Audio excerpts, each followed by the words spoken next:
नमस्कार, मैं हूँ कवयित्री शिखा श्रीवास्तव। आज पुनः उपस्थित हूँ पॉडकास्ट की इस खूबसूरत सी शाम में आप सबके समक्ष। प्रणाम निवेदित करती हूँ यहाँ से बैठकर जो हमें देख रहे हैं, सुन रहे हैं उन तमाम श्रोताओं को, तमाम दर्शकों को। आज फिर से हम आदरणीय कुमार मनोज जी को आमंत्रित करेंगे और उनसे कुछ विषय पे बात करेंगे। बहुत सारे विषय, जैसे कि आप जानते हैं कि वो कथाओं को लेकर आते हैं, बहुत सारी पुरानी बातों को वो नए रूप में दर्शाते हैं और आप लोगों तक पहुंचाते हैं। तो मैं कुमार मनोज जी को आपसे मिलवाऊं, आप उनको उनके समक्ष हम कैमरा करें, उनको बुलाएं इसके पहले कि पुरानी दास्तानों में नया एक प्राण भरते हैं। आप देखें उनकी कितनी कथाएं आती हैं और कितना लोग सुनते हैं। आजकल के जो नए लड़के हैं वो इन चीज़ों से दूर भागते हैं।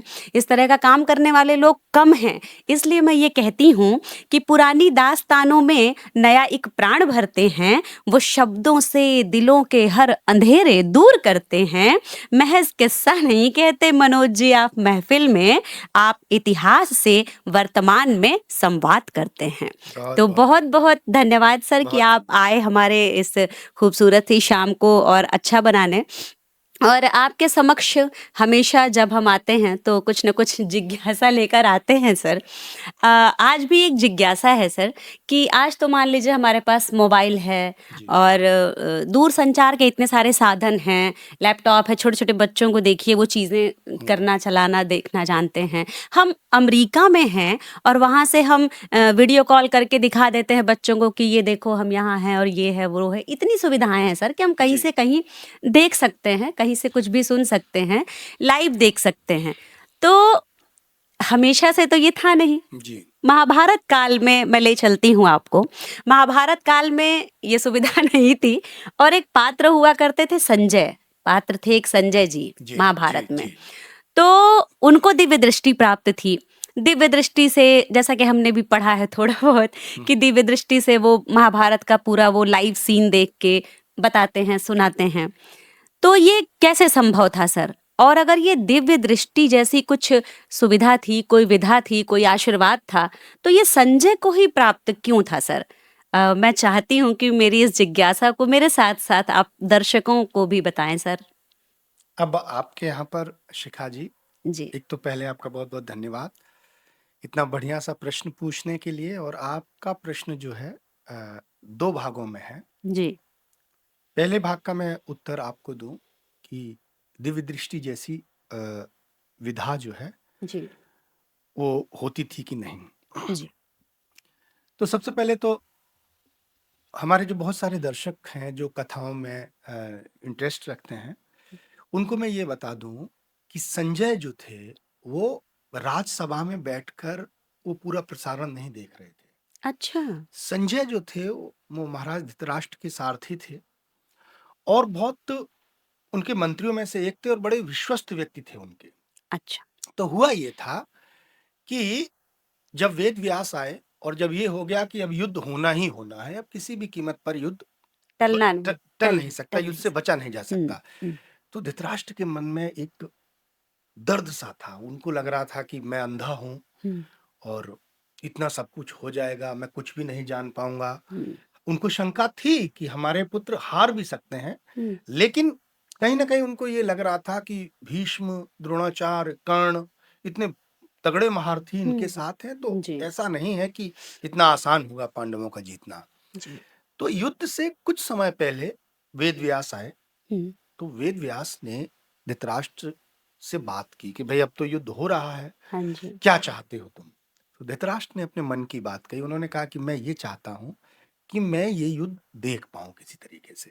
अच्छा, तो उन्होंने कहा ठीक है। हुँ, तो उन्होंने एक ऊर्जा, एक्चुअल में क्या होता है कि कोई भी अंग जो शरीर का होता है, आप लगातार उस पर काम करते रहेंगे तो हुँ, वो जागृत हो जाता है। जैसे कुंडली जागरण, तो अब तक लोग मानते हैं कि कुंडली जागृत हो जाती है। हुँ, तो वेद व्यास चूंकि इतने गहरे संत थे, हुँ, तो उन्होंने इतनी सारी चीजें अपने अंदर जागृत कर रखी थी। जी, तो उन्होंने कहा कि ये जो ऊर्जा, हमारी एनर्जी है, वो मैं आपके अंदर दूंगा, आपके अंदर प्रविष्ट कर दूंगा। तो अच्छा, जैसे ही उन्होंने कहा, धृतराष्ट्र डर गए अंदर से।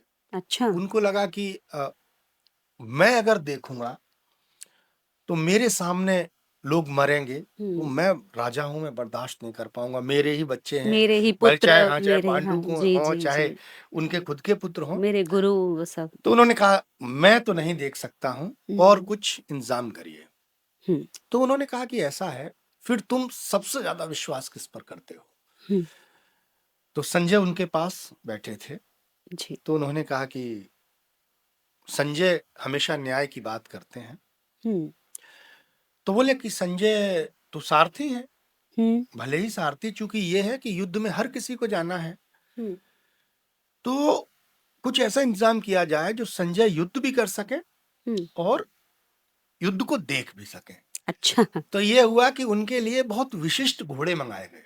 अच्छा, हाँ, कि उनको ऐसे घोड़े प्रदान किए गए कि वो घोड़े बहुत तेजी से कुरुक्षेत्र में पहुंच जाते थे और अच्छा, बहुत कम समय में हस्तिनापुर आ जाते थे। तो युद्ध शुरू हुआ तो संजय युद्ध क्षेत्र में चले गए। अब उनकी दिव्य दृष्टि का मतलब ये है कि उनका जो देखने का, समझने का नजरिया था वो विस्तृत हो गया। युद्ध अच्छा, भूमि में रहकर वो चीजें क्या, किस योद्धा के साथ क्या हो रहा है, हर योद्धा पर नजर रख रहे थे। स्कैन कर लेते स्कैन थे वो एक तरह से, एकदम, हाँ, हाँ हाँ वो सब जी देख रहे जी, थे। अब हुआ ये कि 10 दिन तक भीष्म पितामह सेनापति थे। हम्म तो लगातार युद्ध चल रहा था और पांडवों की जो संख्या थी वो कम होती चली जा रही थी। पांडव संख्या में वैसे ही कम थे। हम्म, 18 अक्षौहिणी सेना युद्ध में उतरी थी, जी जिसमें 11 अक्षौहिणी सेना कौरवों के पास थी, जी, मात्र 7 अक्षौहिणी सेना पांडवों के पांडवों पास के थी, पास थी। और उनके पास भीष्म जैसा सेनापति। हम्म, अब एक बहुत इंटरेस्टिंग बात आप समझिए। जी जो लोग कहते हैं ब्रह्मचर्य क्या होता है, भीष्म जिस समय युद्ध में उतरे थे उस समय उनकी उम्र 174 वर्ष थी। जी 174 वर्ष। जी, और इतना बड़ा योद्धा, उसने योग के जरिए अपने आप को इतना उन्होंने मेंटेन रखा हुआ था कि हम्म उनकी शारीरिक ताकत में हम्म, कोई कमी नहीं थी। 18 दिन युद्ध चला। 18 दिन में 10 दिन तक अकेले पूरा युद्ध भीष्म संभाले रहे। वाह, तो जब 10वें दिन भीष्म की मृत्यु हुई जी, तो संजय युद्ध क्षेत्र में थे।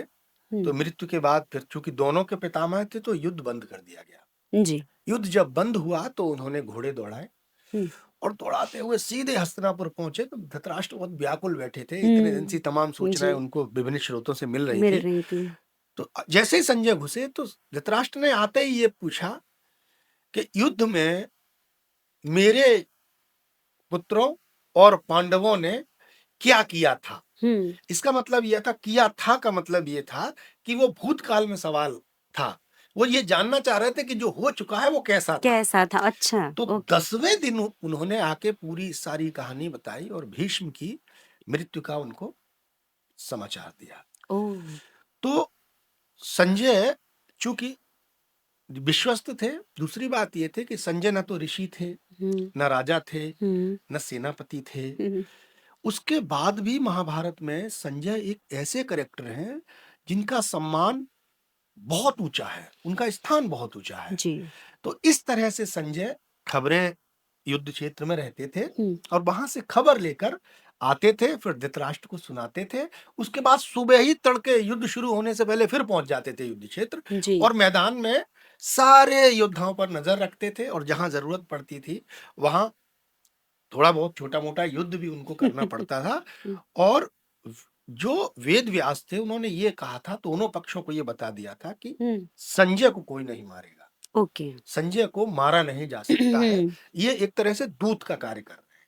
ठीक, तो दूत को मारना अवध्य होता हाँ है, जी जी तो जी पाप होता जी है। जी जी, धन्यवाद सर। और इसीलिए सर इस तरह के प्रश्न मैं ढूंढ के लाती हूँ कि अपनी जिज्ञासा शांत करूँ। आपने कहा कि संजय जो थे वो धृतराष्ट्र के बड़े विश्वसनीय थे। जी। सर मुझे जहाँ तक याद है, जो मैंने पढ़ा है हम्म। कि उनके तो विश्वसनीय विदुर जी भी थे, फिर ये दृष्टि विदुर जी को क्यों नहीं मिली, है ना? तो उनके ये योग ये प्रश्न थोड़ा सा बारीक है शिखा जी। जी, देखिए, विदुर जो थे हम्म, वो उनके फैमिली मेंबर थे, हाँ धृतराष्ट्र के भाई थे वो। जी, और दासी पुत्र, दूसरी बात ये थी कि विदुर जो है कहीं ना कहीं सत्य बात बोलते थे। हम्म, तो धृतराष्ट्र को कई बार ये लगता था कि ये पांडवों का पक्ष ले रहे हैं, जैसे जब दुर्योधन ने कृष्ण को बंदी बनाया, जब दूत बन के कृष्ण आए, तो विदुर ने ये कहा हम्म, कि ये पागल हो गया है और ये कुरुवंश का विनाश करा के मानेगा,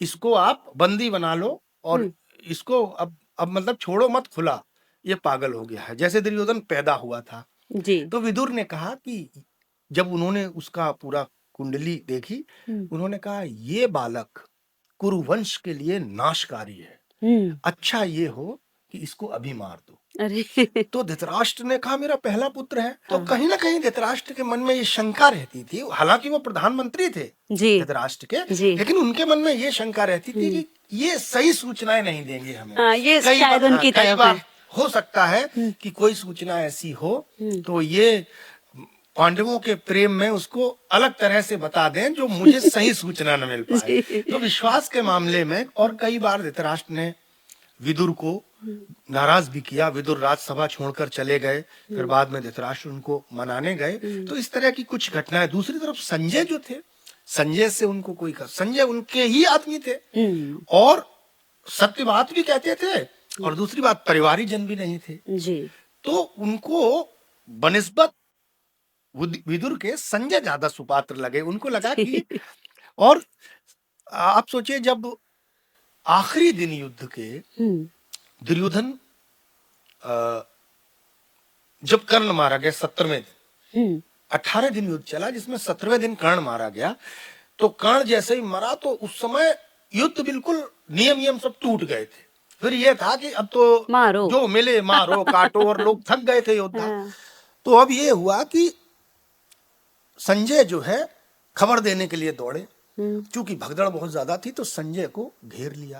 तो सबसे पहले तो धृष्टद्युम्न ने घेरा, अच्छा, तो उससे किसी तरह बचे। तो जो कृष्ण के सेनापति थे सात्विक, उन्होंने पकड़ लिया संजय को, और उन्होंने कहा कि आज इस तेरा वध निश्चित है। निश्चित है, तो जब वो उनको मारने जा रहे थे, उसी समय वेद व्यास आ गए, और वेद व्यास ने कहा कि ये पहली शर्त थी, नियम बहुत सारे टूट चुके हैं, अब इतना भी मत गिरो, इतना भी नियम मत तोड़ो कि कल इतिहास तुम पर थूक, थूके या तुम्हारी निंदा करे। निंदा करे, तो सात्विक को बात समझ में आ गई, और संजय गए, उन्होंने बताया, और फिर बताने के बाद 18वें दिन फिर आए, और फिर जब दुर्योधन की जब जंघा टूट गई, तो द्वैपायन कुंड में दुर्योधन जब जा रहा था, उस समय संजय लौट रहे थे, तो दुर्योधन से उनकी मुलाकात हुई, थोड़ी देर बात हुई, और उसके बाद संजय फिर गए वहां पर।